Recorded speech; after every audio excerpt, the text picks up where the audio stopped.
Hello students, this is CGS sir. और आज अपन nitrogen family की बात करने जा रहे हैं। ऑनलाइन भी अपना पी ब्लॉक चल रहा है इस समय। तो मैं नाइट्रोजन फैमिली में सबसे पहले नाइट्रोजन के कंपाउंड्स और उनके स्ट्रक्चरल फीचर्स की बात करूंगा और कुछ प्रॉपर्टीज जो स्ट्रक्चर से रिलेटेड है। स्ट्रक्चर पहले अपन इसलिए ले रहे हैं क्योंकि ऑलरेडी केमिकल बॉन्डिंग 11th में डिस्कस कर चुके हैं, so you can easily relate these structures. So let's start. सबसे पहले देखो ऑक्साइड्स ऑफ नाइट्रोजन। तो ये अपन ऑलरेडी जानते हैं कि नाइट्रोजन नंबर ऑफ ऑक्साइड्स बनाता है क्योंकि nitrogen variable oxidation state show कर सकता है। तो इसमें नंबर 1 पे देखो N2O है। N2O ऑक्सीडेशन नंबर शो कर दिया है इसका +1। ऑक्सीडेशन नंबर जब कम होता है तो बेसिकली अपन अस वर्ड यूज करते हैं, इसलिए इसका नाम है नाइट्रस ऑक्साइड और इसको लाफिंग गैस भी कहते हैं, ध्यान रखना। तो नाइट्रस ऑक्साइड की अगर अपन बात करें तो इसके स्ट्रक्चर में देखो, यहाँ पे नाइट्रोजन के 3 बॉन्ड्स बन गए हैं, यहाँ पे 4 बॉन्ड्स बना दिए गए हैं, इसलिए प्लस से, और अभी ऑक्सीजन का एक ही है इसलिए इसको माइनस से शो कर दिया है और ये इसका रेजोनेटिंग स्ट्रक्चर शो कर दिया गया। तो ये एक सिंपल स्ट्रक्चर है, इसमें कोई ऐसी बहुत बड़ी बात नहीं है। Now come to NO। NO को कहा गया नाइट्रिक ऑक्साइड। ऑक्सीडेशन नंबर +1 से +2 पे जा चुके हैं, इसलिए अपन ने एक वर्ड यूज कर लिया है। थोड़ी हायर को अपन एक बोलते हैं, लोअर को अस बोलते हैं। तो ये नाइट्रिक ऑक्साइड हो गया। सिंपल स्ट्रक्चर है, नाइट्रोजन ऑक्सीजन दोनों ही अपनी ऑक्टेट एक्सपांड नहीं कर सकते, तो इस तरीके से डबल बॉन्ड बना के अपन छोड़ देंगे, जिसमें ऑक्सीजन के तो कंप्लीट हो गई ऑक्टेट पर अभी नाइट्रोजन की नहीं हुई। तो ये एक ऑड इलेक्ट्रॉन स्पीशीज है, ये ऑड इलेक्ट्रॉन दिख भी रहा है नाइट्रोजन का अपने। Now come to N2O3। तो N2O3 को स्ट्रक्चर को समझने के लिए थोड़ी सी इसकी प्रॉपर्टी भी जान लो कि N2O3 कैसे ऑब्टेन होता है। जब अपन NO2 को और NO को कंडेंस करते हैं -30 डिग्री पे, तो ये ब्लू लिक्विड के फॉर्म में भी अपने को ऑब्टेन होता है। तो ये हो गया N2O3। N2O3 के स्ट्रक्चर को अगर तुम NO और NO2 को इनके दोनों के बीच में बॉन्ड बना दो तो देखो N2O3 बन जाएगा। अच्छा, यहाँ NO2 पे देखो, NO2 के कितने इलेक्ट्रॉन होते हैं नाइट्रोजन के पास? 5। तो 2 ये हो गए, 2 ये हो गए 4 और ये सिंगल इलेक्ट्रॉन बच गया। तो ये ऑड इलेक्ट्रॉन स्पीशीज हो गई, ये ऑड इलेक्ट्रॉन स्पीशीज हो गई। ये क्वेश्चन भी पूछा जाता है। इन दोनों में अपन ने बॉन्ड बना दिया, क्या बन गया? N2O3। NO2 का ये स्ट्रक्चर हो गया। NO2 के बारे में कभी-कभी बॉन्ड एंगल भी पूछ लेते हैं, तो ध्यान रखना ये बॉन्ड एंगल अबाउट 132 डिग्री होता है, कहीं-कहीं 134 डिग्री भी लिखा मिलता है, तो वो कोई बहुत बड़ा कंफ्यूजन नहीं है, आप 134 डिग्री भी याद रख सकते हैं। ये इसका इलेक्ट्रॉन डॉट फार्मूला इस तरीके से भी शो किया जा सकता है। जनरली एनसीईआरटी में ज्यादा कोऑर्डिनेट बॉन्ड्स को शो नहीं किया गया है, तो यहाँ पे अपन कोऑर्डिनेट बॉन्ड में जानते ही हो सिंगल साइडेड शेयरिंग है नाइट्रोजन की, तो उसको प्लस से और ऑक्सीजन को माइनस से शो कर दिया गया। फिर एक बात और, NO2 भी ऑड इलेक्ट्रॉन स्पीशीज, तो इसका डायमर बना दिया अपन N2O4 और इक्विलिब्रियम में अपन देख भी चुके हैं ये कि NO2 और N2O4 इक्विलिब्रियम में रहते हैं। अब इसमें जब N2O4 बना देंगे तो फिर ऑड इलेक्ट्रॉन नहीं बचेगा, क्योंकि NO2 का ये ऑड इलेक्ट्रॉन दूसरे NO2 के साथ अपन ने शेयर कर दिया, ये बन गया N2O4। N2O4 में थोड़ा सा बॉन्ड एंगल पे ध्यान दो, वो बॉन्ड लेंथ पे ध्यान दो। बॉन्ड लेंथ में यहाँ पे देखो नाइट्रोजन नाइट्रोजन बॉन्ड लेंथ ज्यादा शो किया गया है और नाइट्रोजन ऑक्सीजन बॉन्ड लेंथ कम शो करी गई, ठीक है। बॉन्ड एंगल की अगर मैं बात करूं तो वो अबाउट वही 134 डिग्री के आसपास बॉन्ड एंगल रहता है इसका।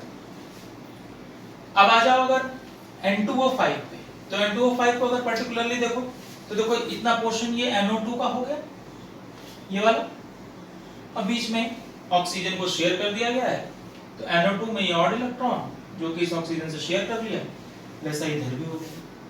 तो ये हो गया क्या? N2O5। तो ये nitrous oxide, nitric oxide, die nitrogen try oxide, इसको नाइट्रोजन सेस्क्वी ऑक्साइड भी बोल सकते हैं। सेस्क्वी वर्ड अपने को अक्सर कहां देखने को मिलेगा?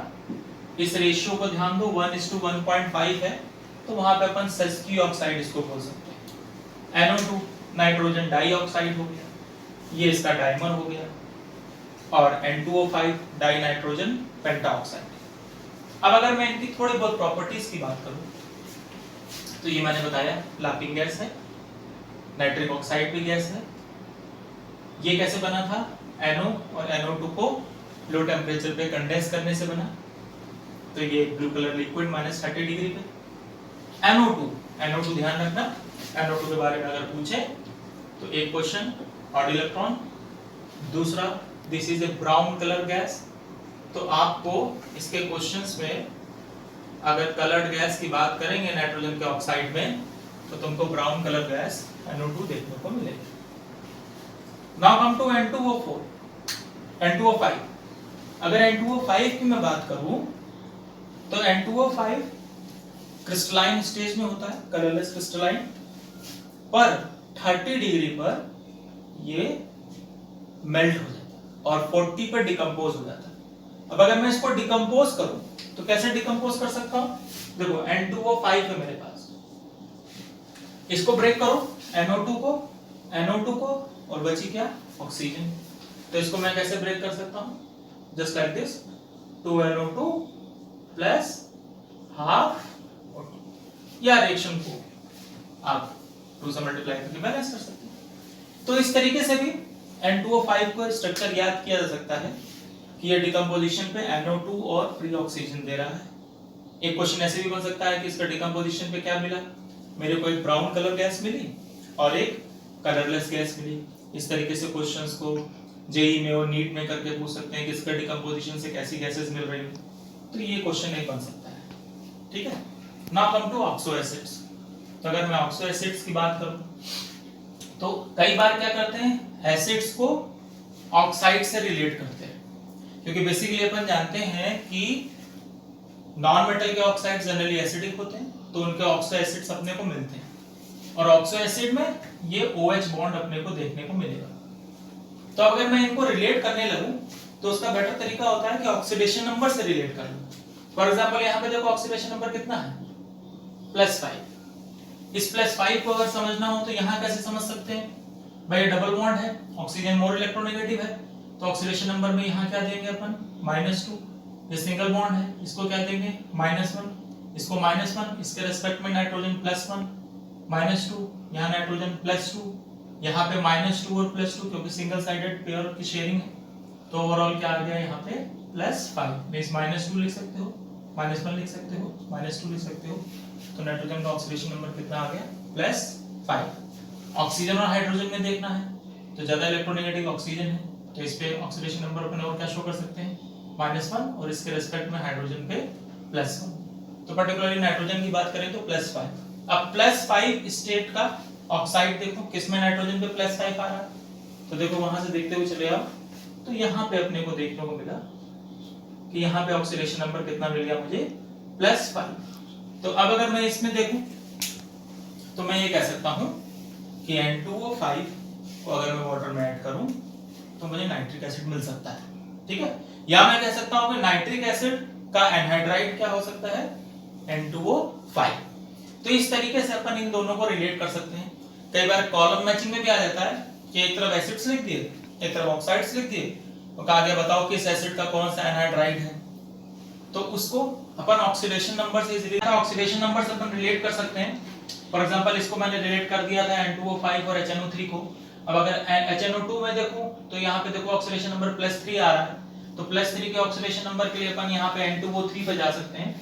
इन जनरल अगर एवरेज देखें तो यहाँ पे +3 आ रहा है, ऑल्दो दो नाइट्रोजन के लिए अलग-अलग है, इसके लिए अपन -2, इसके लिए +2 कर सकते हैं। यहाँ पे इन दोनों के रेस्पेक्ट में नाइट्रोजन का कितना आ जाएगा, -2 और नाइट्रोजन के लिए कितना हो जाएगा, +4, ओवरऑल +6। तो यहाँ पे -6 हो गया ऑक्सीजन के साथ, तो ये ओवरऑल N2 के लिए कितना आ जाएगा, +6, एक नाइट्रोजन के लिए +3। ऑल्दो दो डिफरेंट है पर रिलेट कर सकते हैं इन दोनों को, क्योंकि ये ऑक्साइड हो गया और ये उसका एसिड हो गया।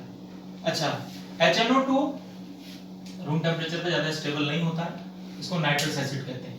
मेन यही दो एसिड्स होते हैं, नाइट्रिक एसिड और नाइट्रस एसिड। नाइट्रोजन के अगर ऑक्सो एसिड्स की बात करें तो ये दो और एसिड्स ऐसे हैं जो कि कंपैरेटिवली लेस स्टेबल होते हैं, इसको अपन हाइपो नाइट्रस एसिड बोल सकते हैं। हाइपो क्यों बोल रहे हैं, यहाँ पे देखो +3 ऑक्सीडेशन स्टेट है, और अगर यहाँ पे मैं ऑक्सीडेशन स्टेट की बात करूँ नाइट्रोजन की, तो यहाँ कितनी आ रही है with respect to this oxygen, this is +1। Oxygen nitrogen में ऑक्सीजन मोर इलेक्ट्रोनेगेटिव है, तो ये अपन ने कर दिया -1 और +1। ऐसे इस नाइट्रोजन के लिए कर सकते हैं। तो यहाँ पे अगर जनरली देखोगे तो ये -4 हो गया, +2 हो गया, ये कितना बच जाएगा +2 और सिंगल नाइट्रोजन के लिए कितना हो जाएगा +1। तो यहाँ पे ये लोअर ऑक्सीडेशन स्टेट जो थी अस की उससे भी लोअर हो गया है, तो इसको हाइपोनाइट्रस एसिड बोल सकते हैं। और हाइपोनाइट्रस एसिड एक्सप्लोसिव होता है और लेस स्टेबल होता है। इसको अपन पर नाइट्रिक एसिड बोल सकते हैं। यहाँ पे भी ऑक्सीडेशन नंबर आप इसी तरीके से रिलेट कर सकते हैं जैसे मैंने इन सारे केसेस में करके दिखाया है।